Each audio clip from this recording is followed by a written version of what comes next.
So today I'm going to talk about the law of attraction, and I believe that not many people today, first of all, know what that is, and they rarely use that to their advantage if they somewhat have an idea of what it is.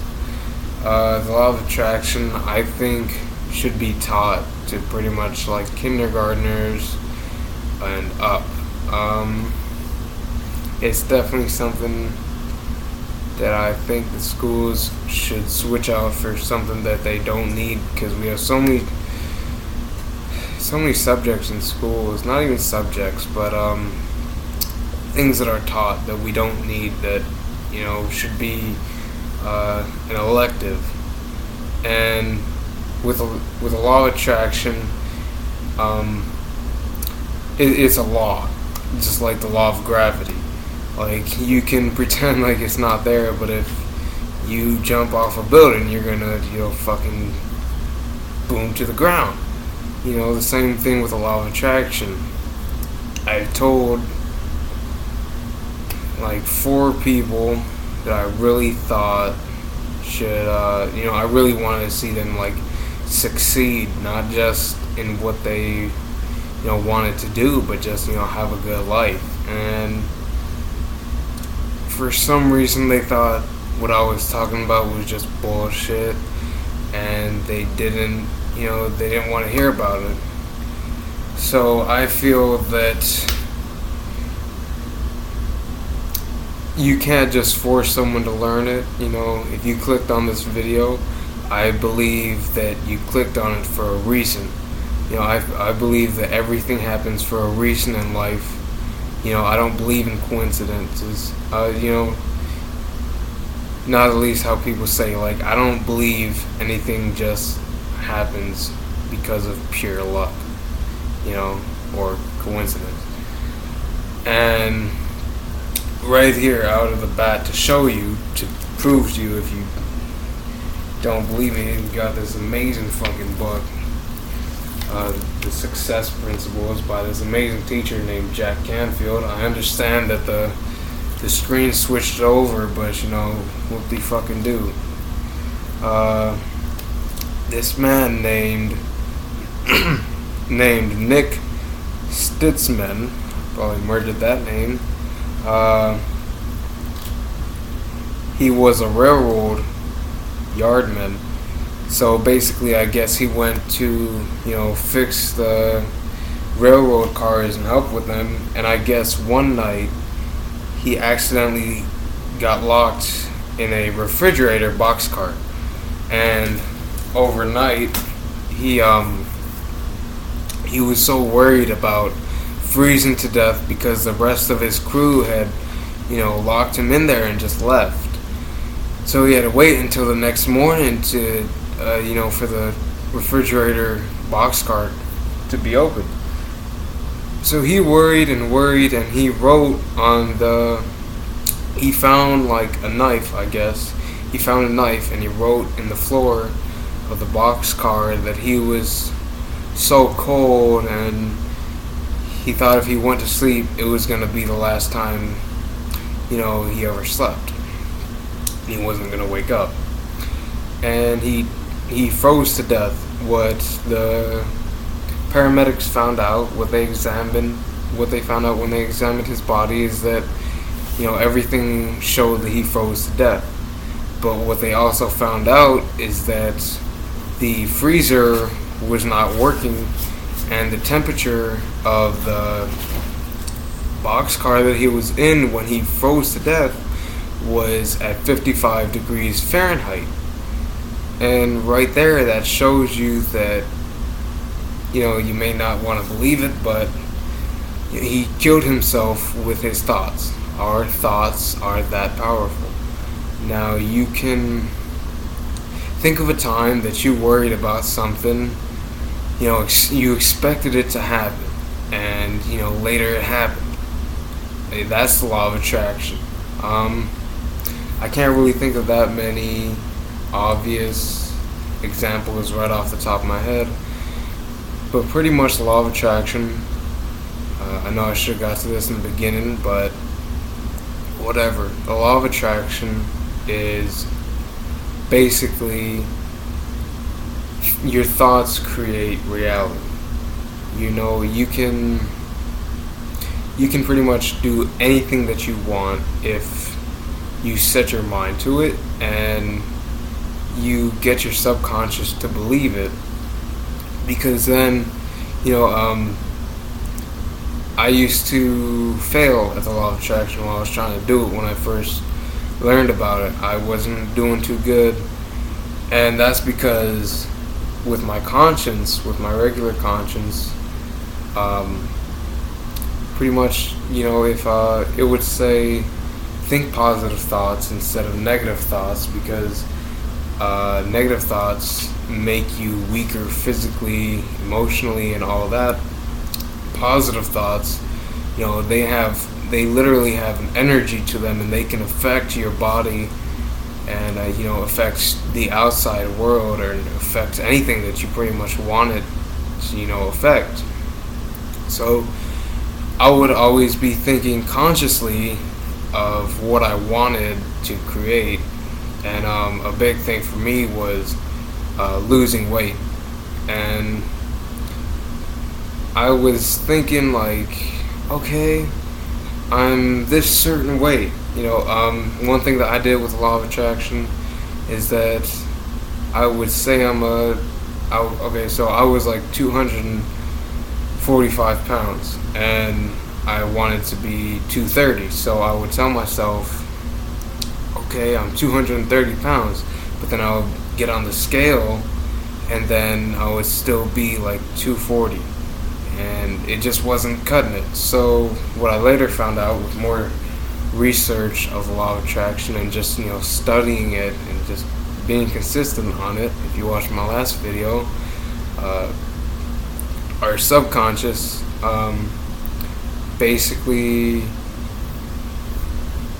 don't know how to put it, our subconscious, you can't really tell what your subconscious, you don't consciously know what you're thinking in there and what it's creating.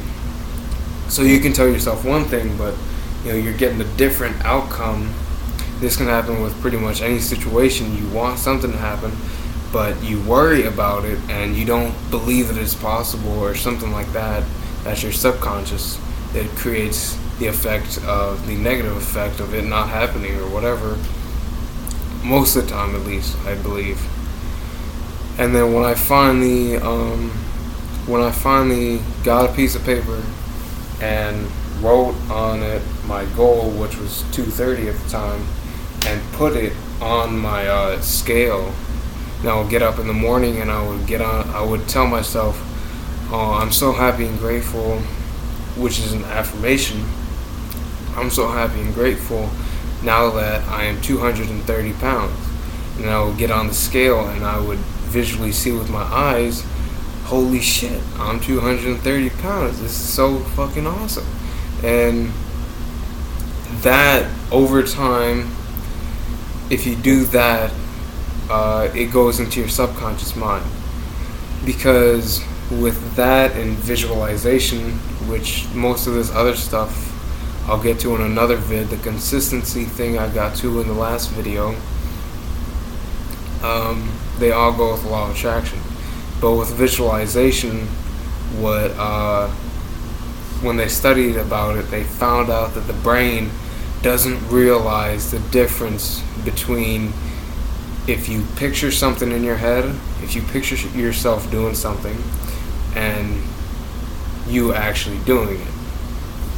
Now, I've heard about a lot of coaches doing this, in basketball and soccer. I heard about this one experiment at a college, I believe, a while before I came upon the law of attraction, and they said that they had a basketball team. They had kids. They had 3 groups. One group, they went in for a day and shot 100 free throws. They actually physically did this. The second group, they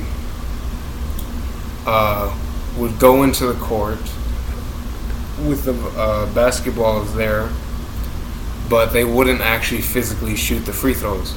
What they had the second group do was that they had them close their eyes and picture in their mind for about a good 2 hours, if I recall, something like that. It was quite a while, shooting and making 100 free throws. And then the third group, they just had them do nothing. And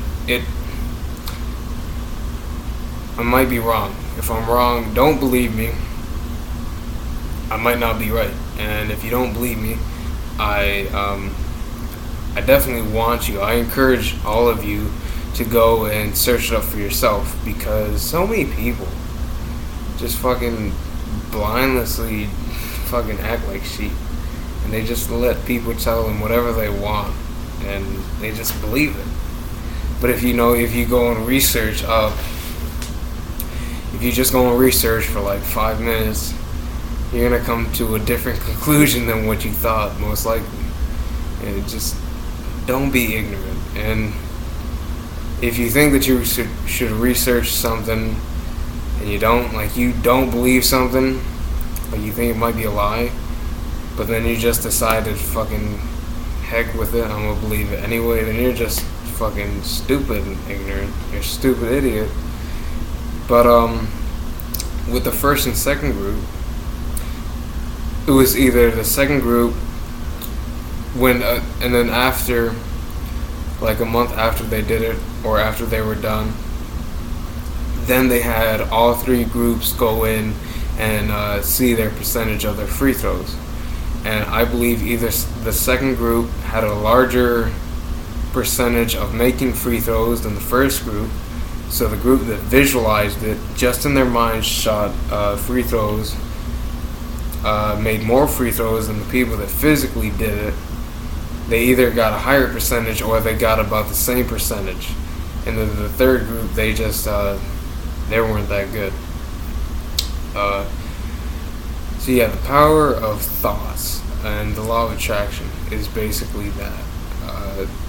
I highly encourage anyone who's watching this to go search up the law of attraction. Go read a book called The Secret. There's the movie The Secret on Netflix and YouTube. And on YouTube there's so many great videos about anything, and especially the law of attraction. If you look, one great guy that teaches about law of attraction is this guy. His name is backwards, but his name is Jack Canfield. And he's one of the main guys I learned the law of attraction from by just his YouTube videos. And his book, and he was in the book and the movie The Secret. The law of attraction, like I said, is a law. You can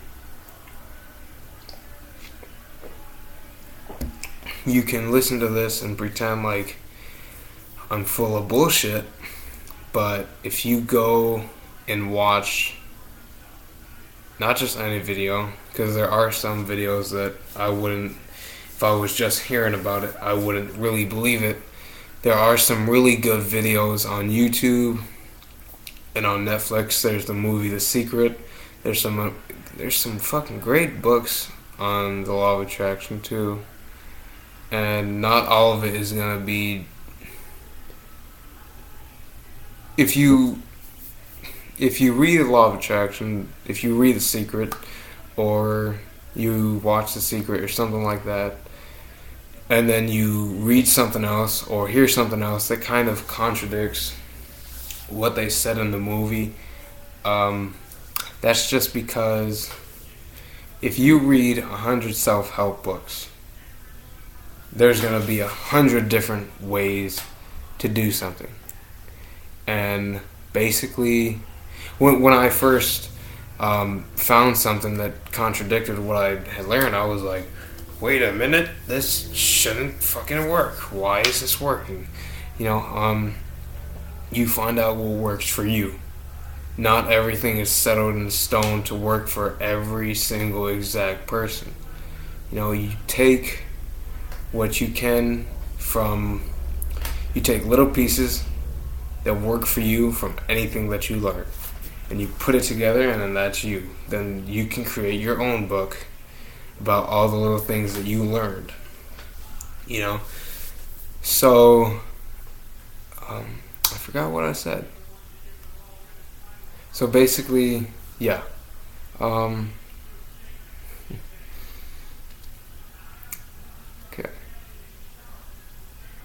Dislike the video for this. But yeah. Thoughts create your outer world. Okay, so go and research about the law of attraction. It's a law. It's always going to be in place. You can ignore it like it's not in place, but if you use it to your advantage, you can accomplish anything that you want if you work hard enough and you believe in yourself. That's pretty much the law of attraction right there. Another thing that Jack Canfield said in one of his books and a seminar, named the Seminar of the Century on YouTube, he said satisfaction equals enough action. He said that the Romans, that satis meant enough, and I believe it was Roman, another language. So satisfaction, so enough action equals satisfaction. So you can't just, with law of attraction, you can't just visualize, buying a new car and expect it to just fucking pop up in the front of your house one day. It's not gonna work like that. That's what I used to think. That's what, I had to find out the hard way. And there's so many videos, if I just watched more, that I eventually did find out a hard way. And then when I watched a video about it, I understood even more, okay, I gotta do something else. I gotta put in work to make it happen too. So that's basically it for this video. I could go on so much more about the law of attraction, but I think it should be broken into little subtopics, which I'm gonna do. I already have done with consistency. I've talked about it in the bullying, the positive thoughts, so don't just believe it because I said so. Go for yourself and make your own conclusion. If you honestly think that the law of attraction is fake, then fine. But go and research about it, study about it, and, make yourself a success story. I hope you liked the video. I hope you enjoyed it. If you want to see Jaquise and Edward help me with another video, the reason I'm doing this one, and I'm going to do, I guess, quite a few more for right now, not continually, not consecutively, but I'm going to do quite a few where it's just me. I know I said I was going to do some more with other people, but with some topics, I honestly just don't know. I don't really know that. I don't know anyone that knows the law of attraction and, has told me about it, because pretty much everyone who knows me knows to some point that I, am a positive guy and I do this weird stuff. I literally know one person, and he's my wrestling coach, Leon Hader. He's the only guy at everyone I know. So I'm definitely going to be doing quite a few of these videos just myself, because I feel I'm the only one who has the knowledge about it right now. I'm going to try to get some of my other friends to gain knowledge about it to help me on some other videos, but I'm definitely also going to do different videos where they also can help me out too. So yeah, hope you liked the video. I hope you got just one thing. If you just got one thing from the video, that's fucking amazing. Because if you multiply one thing by 100 times, it's gonna be 100 great things that you can fucking learn from. or that you have learned from, that you have learned out of this, I guess, 20-minute video. So, thank you.